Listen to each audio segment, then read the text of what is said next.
guys, welcome back to the Nintendo Arcade. I'm Alex, how you doing? Thanks for all your comments this week. Lots of comments about my health, my hair. Thank you very much, Al. I'm okay. You know, I'm just a bit rough and ready. I'm a builder. You know, not one of these well-groomed men, unfortunately. I don't know if there's any female viewers out there, but maybe I should make more of the effort. Is that what you're saying? But anyway, cheers for the comments, guys. And I want to get straight on to Craig, who won the competition. Fantastic, well done, Craig. And I did get your PM, so I'll be getting those PlayStation 1 games.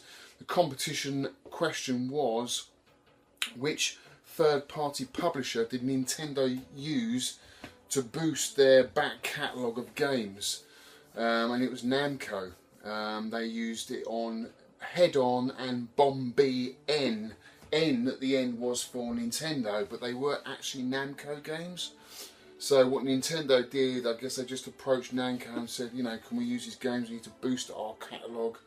And they just stuck the N on the end, which is really weird at the time, but they still use Namco today, actually. Mario Kart is done by Namco, and they've got a new arcade game out called Luigi's Mansion. I think it's a shooting game. That's another Namco game. So they do license out a lot of their games to Namco in the arcade, and that's been going right away back since 1979. So, and you know, so it's a long-standing relationship. So that's it. Well done, Craig. He wins these games here, which is Medieval 2, Abe's Exodus, and we've got Pit Gunfighter and Simpsons Wrestling. I don't want them two alike. The other two games are really cool, apparently. So yeah, that's really cool. Yeah, and Al, thanks for the mug. He gave me this Donkey Kong Forum mug, which Al's on. This is for like all the top players that go on playing Donkey Kong. They go on this forum. If you're a good Donkey Kong player, get on the Donkey Kong Forum. This is where this mug's from. He's given this mug before I even got to 250,000. Thanks very much, Al. I'm not going to bother anymore. No, I will be. In fact, I have been playing every other day this week, and my scores have been terrible. Al came round, he showed me how to play the game. He only just got 500,000 on my machine as well, which is okay, I don't mind, you know, I'm not bothered about things like that. But it was really cool just to see him how he plays the game. Completely different how I play it, and I almost feel like I've got to teach myself again how to play this game, which I started to do, but I just kept dying here, there and everywhere, because you learn how to play a game your own way, then someone else comes along and shows you how to play it better. You've got to relearn the game, new tricks, and it takes a while, it really does. But I'll get there, I'll get my 250,000 at some point. So yeah, thanks for that, Al, thanks for coming around, thanks for the mug, really cool. Tonight I'm on the London Pride, my favourite. It's a Fuller's brewery in Mortlake on the River Thames. Really cool, my London Pride. So this week's pickups. Got some cool ones actually from Rich. Forget his eBay name, but he always sends me a little bit of green tea from Japan with his games, which is really cool. And I always do games that are really cool, and I always go on about how fantastic they are. I do pick up some dud ones as well. And this is the first one. It's Arcade Classics by Nichibitsu. And it's got some awful games on here. Mooncrester. You know, I remember Mooncrester back in the day. It was a big hitter in the arcade, and I remember that noise, but the game is really frustrating. It's the way they curl around the little spaceships. I hate that. Crazy Climber, don't like it at all.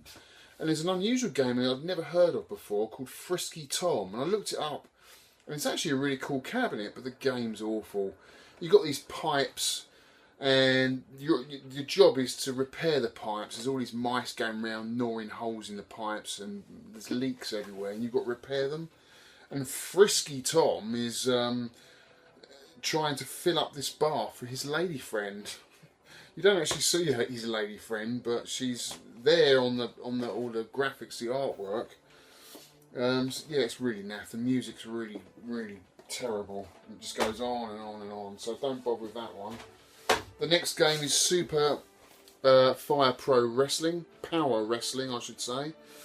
Couldn't get on with this. You know, after playing Super Slam Masters, I find this real hard work. Couldn't get on with it at all. No, I wouldn't bother with it. So those two games are going up for sale. I won't be keeping them. But the game I really did enjoy, which I got, which came in the same bunch, Taekwondo. Now I really do like my traditional martial arts, okay, and this is really cool. It's a lot different than Street Fighter. I love Street Fighter, it is the best fighter without a doubt. But you know, if you're looking for something a little bit different, this is a really cool game. It's different in the sense that you've got to be a little bit more tactical, think about what you're doing, because you get out of breath a lot quicker. You know, if you're going in with a few combos, you do too many, you get out of breath, and then you're in a really weak point for your opponent coming in and basically do you over. So you've got to be careful what you're throwing. You know, big moves like reverse roundhouse kicks and jumping kicks is going to tire you out, so you've got to be careful. But it's a really good game, I really enjoyed it. The only, I would say, downfall with it is the sound's not that great. You know, could have had a better sound in it. But I'll do a gameplay of this, because I do like it, it's a good game. That's Taekwondo. Okay. What other pickups? Other pickups was, where is it? Can't find it, where is it when you want it? It's a mess in here at the moment. It was Gradius anyway, for the Game Boy Advance. Can't find it. Damn, I should have had that ready. But yeah, Gradius for the Game Boy Advance I picked up at a car boot. I'm still looking for it, it's not here. Never mind. My next pickup was, you know, my Battle Shark. Battle Shark is a 1976 game by Nintendo. It's not an arcade game, a video game. It runs a 16mm movie in the back.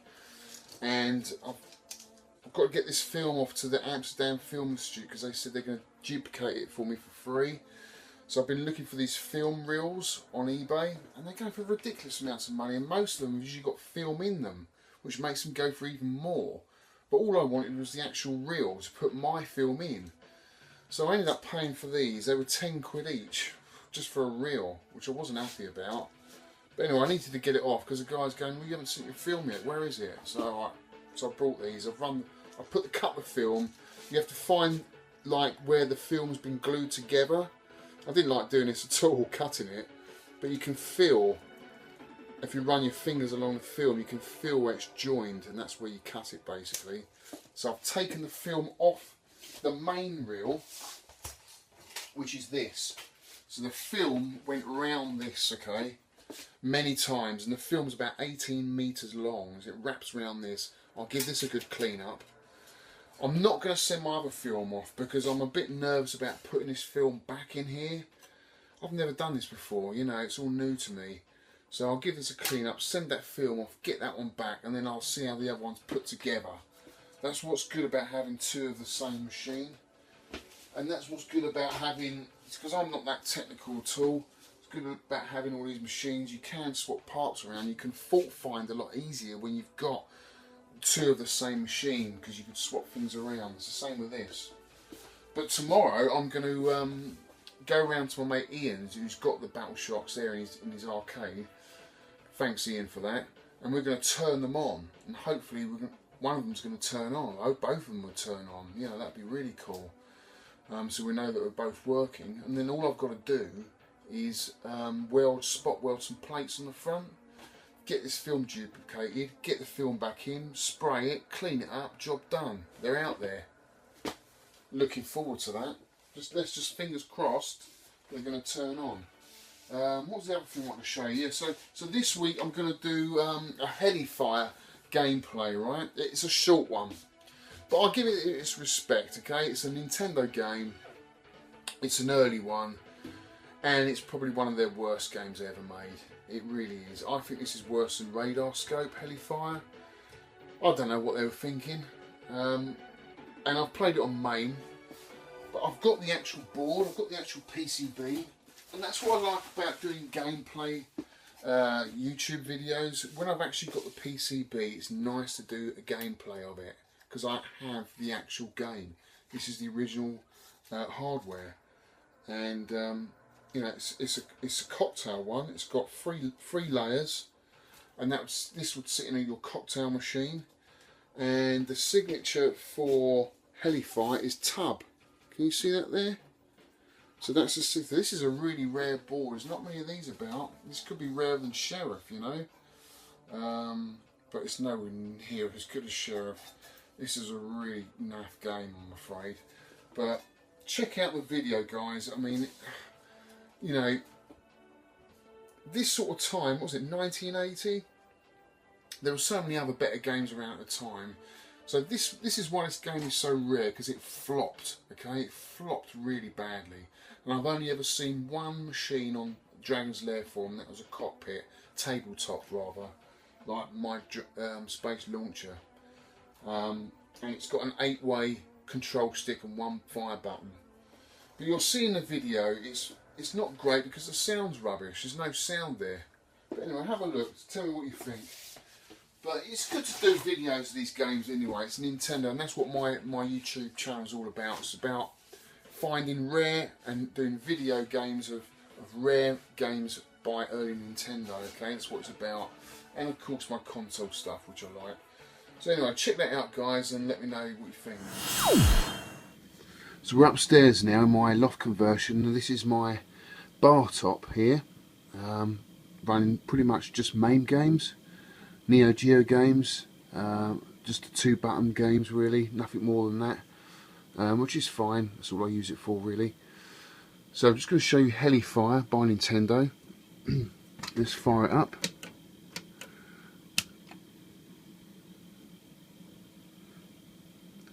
So this is 1980, and it's a pretty basic game. If you can imagine, it's just like Space Invaders, but you can move 8 ways around the bottom here in this blue area, which represents the sea. And you're just shooting helicopters at the top. And the only things really to avoid, watch out for, are the torpedoes that come across here. And they seem to get really bad if you miss the helicopters before they get to the end of this side. And I think if you get about 30, I think it's 30 or 50 helicopters, you get a little bonus scene. So let's see if I can get there anyway.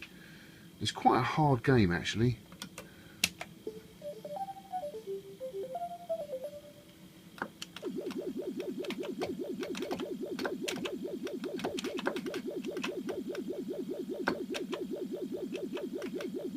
See, what I find really strange is there's no sound for your fire, and there's not one single sound when you crash.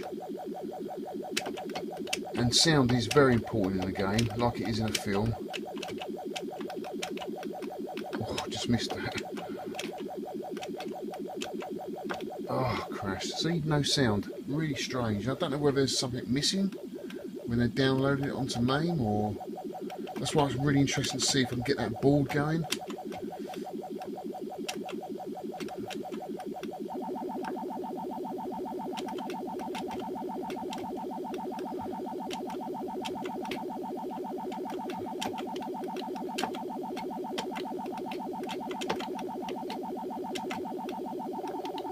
Getting really fast now. Whoa.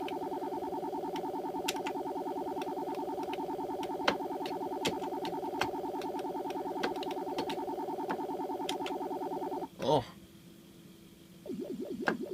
She's back here again. I don't know where this bonus level is.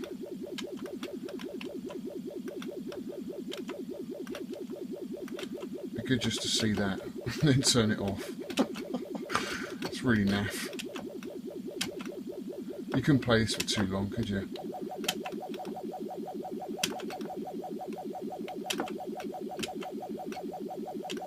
It doesn't even show you. You know, like Space Firebird, and actually on radar scope as well, it shows you how many ships that you've killed and blown up.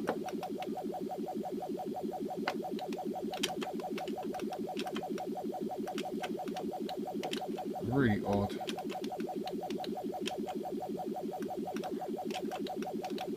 Oh.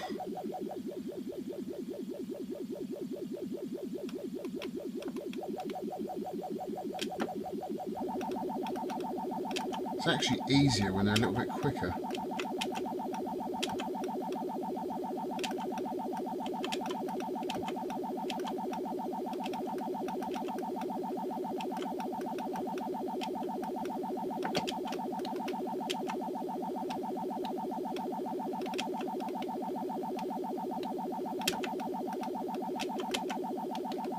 Oh, I died.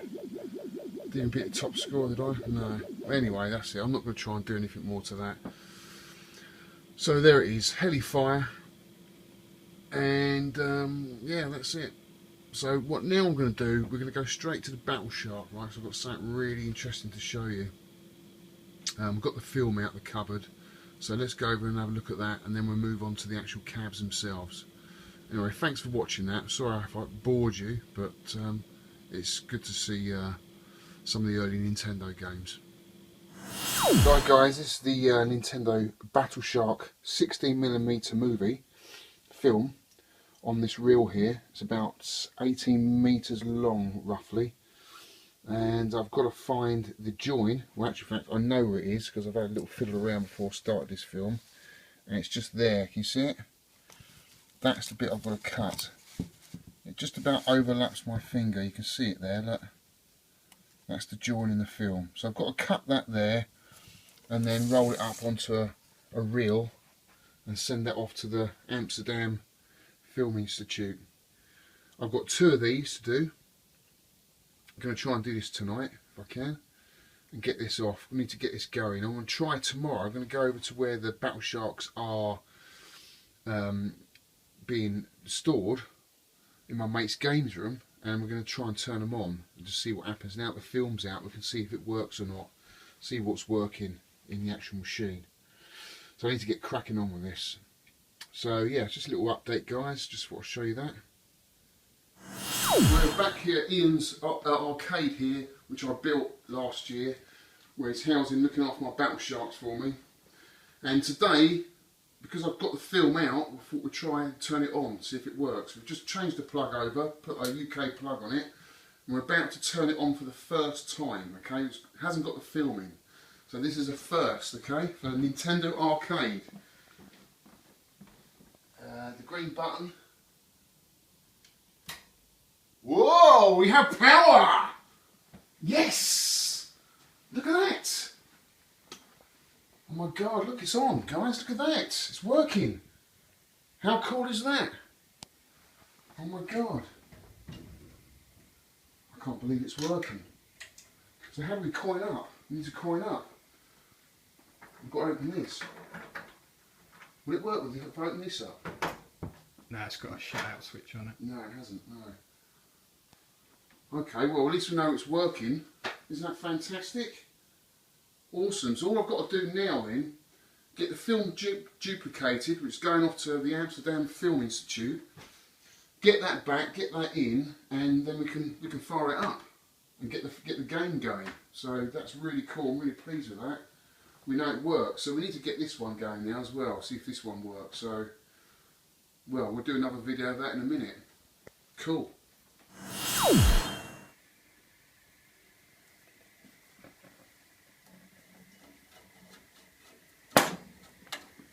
So this is the gun, guys.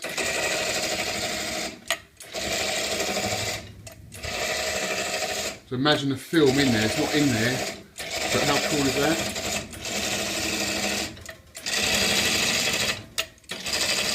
That's so cool.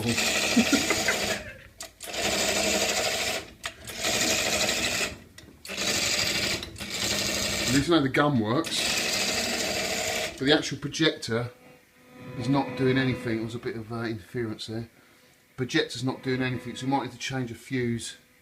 There's a load of fuses on top of there that will need changing to get the projector rolling. So how cool is that?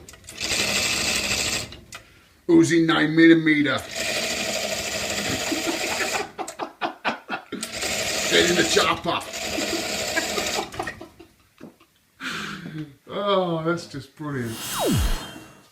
Well, that was totally unexpected to go around to Ian's, turning that machine on and seeing all those parts working. That was just totally incredible.